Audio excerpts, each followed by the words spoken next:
और इसी बीच एक बड़ी खबर है, नीट यूजी पेपर लीक को लेकर सीबीआई चार्जशीट पर सुप्रीम कोर्ट फैसला सुनाएगा। तो 13 आरोपियों की आज रिमांड खत्म हो रही है। आरोपियों की आज कोर्ट में पेशी होनी है, जिसको लेकर ये फैसला सुनाया जाएगा। नीट यूजी पेपर लीक पर ये बड़ी खबर इस वक्त की आपको बता रखे हैं। सीबीआई चार्जशीट पर सुप्रीम कोर्ट आज फैसला सुनाएगा।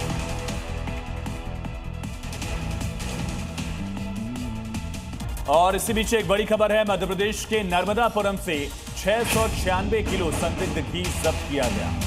जब्त घी के 3 नमूने जांच के लिए भेजे गए हैं। मिलावट के खिलाफ प्रशासन का ये बड़ा अभियान है, जिसको लेकर ये बड़ी कार्रवाई की गई है। खाद्य सुरक्षा विभाग की टीम ने घी की खेप पर कार्रवाई की। मौके से करीब 696 किलो संदिग्ध घी जब्त किया गया। कार्रवाई के दौरान घी से जुड़े दस्तावेजों की भी जांच की गई। जब्त घी के 3 सैंपल जांच के लिए लैब भेजे गए हैं। अब जांच रिपोर्ट से साफ होगा कि घी तय मानकों पर खरा उतरता है या नहीं। रिपोर्ट के आधार पर आगे की कार्रवाई की जाएगी। फिलहाल खाद्य सुरक्षा विभाग का अभियान जारी है। त्योहारों के दौरान मिलावटी डेयरी प्रोडक्ट लोगों की सेहत पर भारी न पड़े, इसके लिए डेयरी प्रोडक्ट पर निगरानी बढ़ा दी गई है।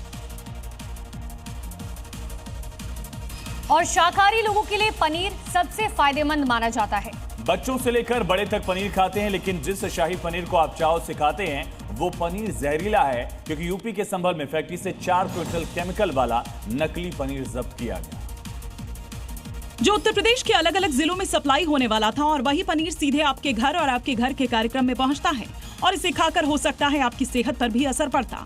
लेकिन उससे पहले ही पुलिस ने इसका भंडाफोड़ कर दिया। देखिए कैसे गंदगी के बीच नकली पनीर की फैक्ट्री फल फूल रही थी। अंदर कई किलो पनीर बना हुआ था तो कई किलो डीप फ्रीजर में रखा हुआ था।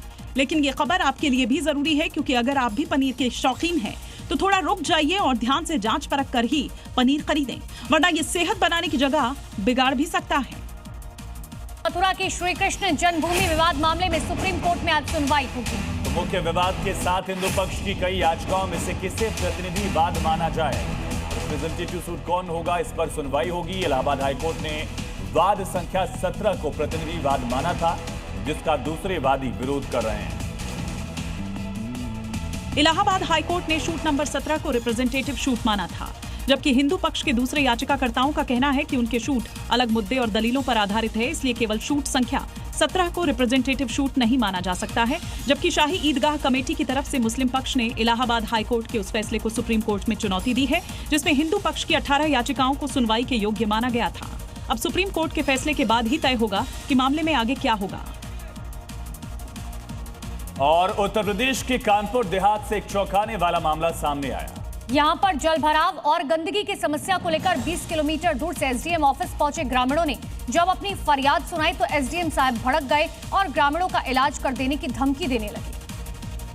गजब है एसडीएम साहब, जिन्हें पावर का इतना घमंड हो गया कि फरियादी की समस्याएं दूर करने की बजाय उन्हीं का इलाज करने की धमकी दे रहे हैं। बता दें कि पावर के नशे में चूर इन एसडीएम साहब का नाम है प्रद्युमन कुमार, जिसने 20 किलोमीटर दूर से आए कुछ ग्रामीण जो कि अपनी फरियाद लेकर आए थे कि बारिश के मौसम में गांव में जल भराव और गंदगी की समस्या है, उसे दूर करें।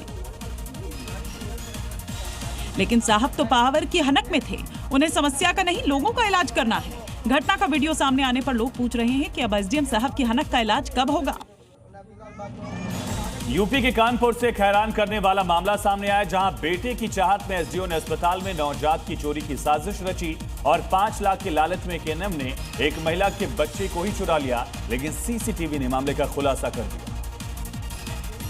यही है इस साजिश को अंजाम देने वाला आरोपी एसडीएम और ये है उसका साथ देने वाली एएनएम।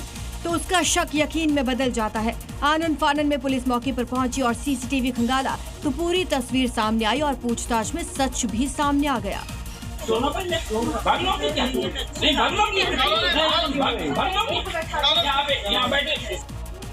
पूछताछ के बाद बच्चा चोरी के आरोपी एसडीओ साहब को पुलिस ने हिरासत में ले लिया है।